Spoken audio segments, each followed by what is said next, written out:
मुल्क के हालात क्या हैं? 30 साल पहले कश्मीर में कोई वाकया हुआ, एक फिल्म बनाई गई और उस फिल्म के अंदर यह दिखाया गया कि कश्मीर में एक खास मजहब के लोगों ने दूसरे मजहब के लोगों को मारा, काटा, उनकी औरतों की इज्जत को लूटा। और आज ये फिल्म दिखा करके पूरे हिंदुस्तान में उसको प्रमोट किया जा रहा है ताकि मुल्क का भाईचारा खत्म हो और लोग एक दूसरे के खिलाफ नफरत को पाए। अगर यही होना है तो आपके बिहार में भागलपुर में 1989 में बहुत बड़ा दंगा हुआ था। सैकड़ों मुसलमानों को मार करके खेतों में दबा दिया गया और उनके जिस्मों के ऊपर गोभी उगा दी गई। हमारे उत्तर प्रदेश में मेरठ के हाशिमपुरा में सैकड़ों मुसलमानों को पीएसी ने भून करके उनकी लाशों को नहर में बहा दिया। 2002 में गुजरात में हजारों मुसलमान मारे गए। प्रेग्नेंट औरतों के पेट में नेजा मारकर बच्चे को निकाल के हवा में लहराया गया। अगर घटनाओं पर फिल्में बननी चाहिए मेरे भाइयों, तो 2002 की घटनाओं पर भी फिल्में बननी चाहिए। अगर पीछे के दौर में किसने किसको मारा, अगर इसको दिखा करके नफरत पैदा करनी है तो फिर बहुत सारे वाकयात हिंदुस्तान की तारीख में। नफरत की बुनियाद पर देश तरक्की नहीं कर सकता, नफरत की बुनियाद पर मुल्क तरक्की नहीं कर सकते। आज अगर कुछ लोग अपनी सियासत के लिए हिंदू मुस्लिम को लड़ाना चाहते हैं, उनके दिलों में एक दूसरे के खिलाफ द्वेष और नफरत फैलाना चाहते हैं, वो ये बात नोट कर लें, याद कर लें, इससे देश का कुछ भला होने वाला नहीं है, इससे सिवाय नुकसान के कुछ हासिल होने वाला है। हमने हर जुल्म को कंडेम किया है। अगर 30 साल पहले कश्मीर में हमारे पंडित भाइयों, हिंदू भाइयों पर जुल्म हुआ तो गलत था और गलत है और गलत रहेगा, हम सपोर्ट नहीं कर सकते उसका। लेकिन जो 2002 में हुआ वो भी गलत था, जो 1989 में हुआ वो भी गलत था, जो मेरठ में हुआ वो भी गलत था। इंसान का खून एक इंसान बहाए, इंसान पर इंसान जुल्म करे, ये अन्याय है। इस्लाम इसकी इजाजत नहीं देता। इस्लाम की तालीम तो यह है, मन कतल नफ्सन बिगैरि नफ्सिन औ फसादिन फिल अर्ज़ि फकअन्नमा कतल अन्नास जमीआ। एक मनुष्य की हत्या करने वाला, एक निर्दोष को कत्ल करने वाला पूरी मानवता का, पूरी इंसानियत का कातिल है। वमन अहयाहा फकअन्नमा अहयन्नास जमीआ। और एक इंसान की जान बचाने वाला पूरी इंसानियत की जान बचाने वाला है। हमने तो उस नबी का कलमा पढ़ा है। अल्लाह के नबी 10,000 सहाबे किराम को लेकर के मक्का में दाखिल हो रहे हैं। आज मक्का में सारे लोगों के सर झुके हुए हैं। ये वही मक्का की सरजमीन है जहां से 8 साल पहले मेरे नबी को निकल करके जाना पड़ा था, अपना घर छोड़ के जाना पड़ा था, अपना वतन छोड़ करके जाना पड़ा था।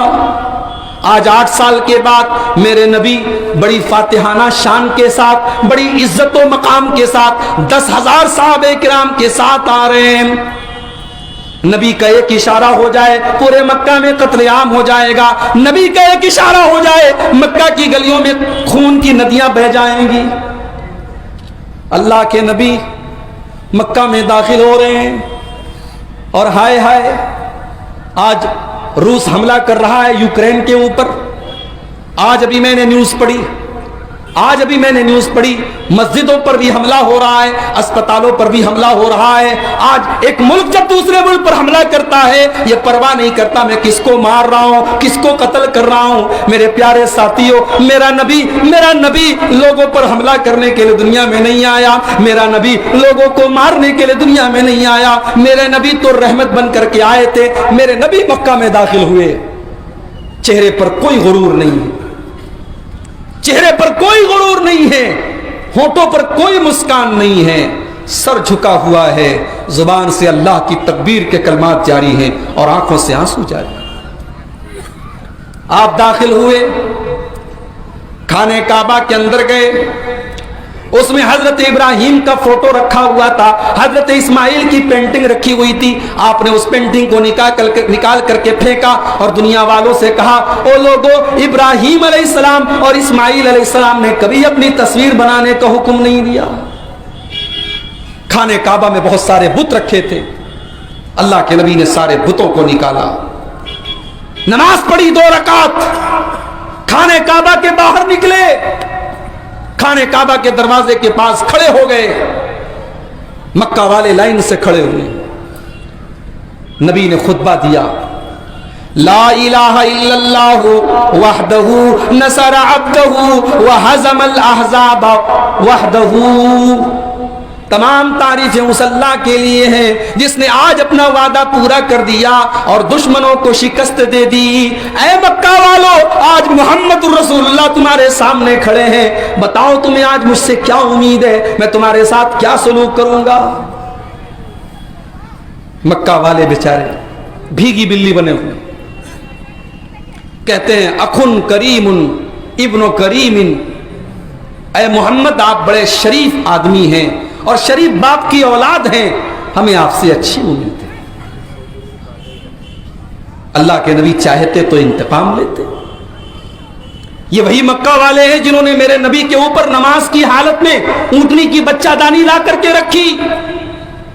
ये वही मक्का वाले हैं जिन्होंने मेरे नबी की गर्दन में चादर डाल के गला दबाने की कोशिश की। ये वही मक्का वाले हैं जिन्होंने मेरे नबी का कत्ल करने की प्लानिंग की। ये वही मक्का वाले हैं जिन्होंने मेरे नबी को वतन से निकाला।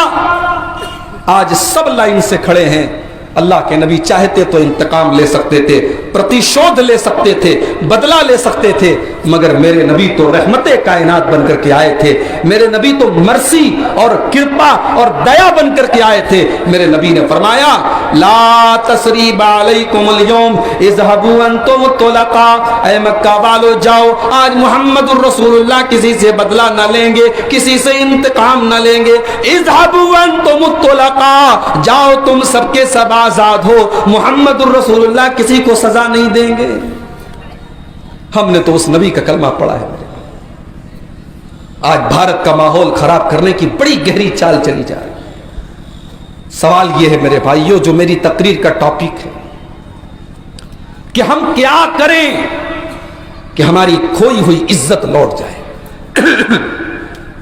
जो मकाम अल्लाह ताला ने हमें दिया था, अल्लाह ताला ने दुनिया में जो उरूज हमें दिया था, वो दोबारा हमें कैसे मिलेगा, और हमने कौन सी ऐसी गलती की है, कौन सा ऐसा गुनाह किया है कि आज हमें ये दिन देखने पड़ रहे हैं। हमारे उरूज के असबाब क्या हैं, हमारे जवाल के असबाब क्या हैं।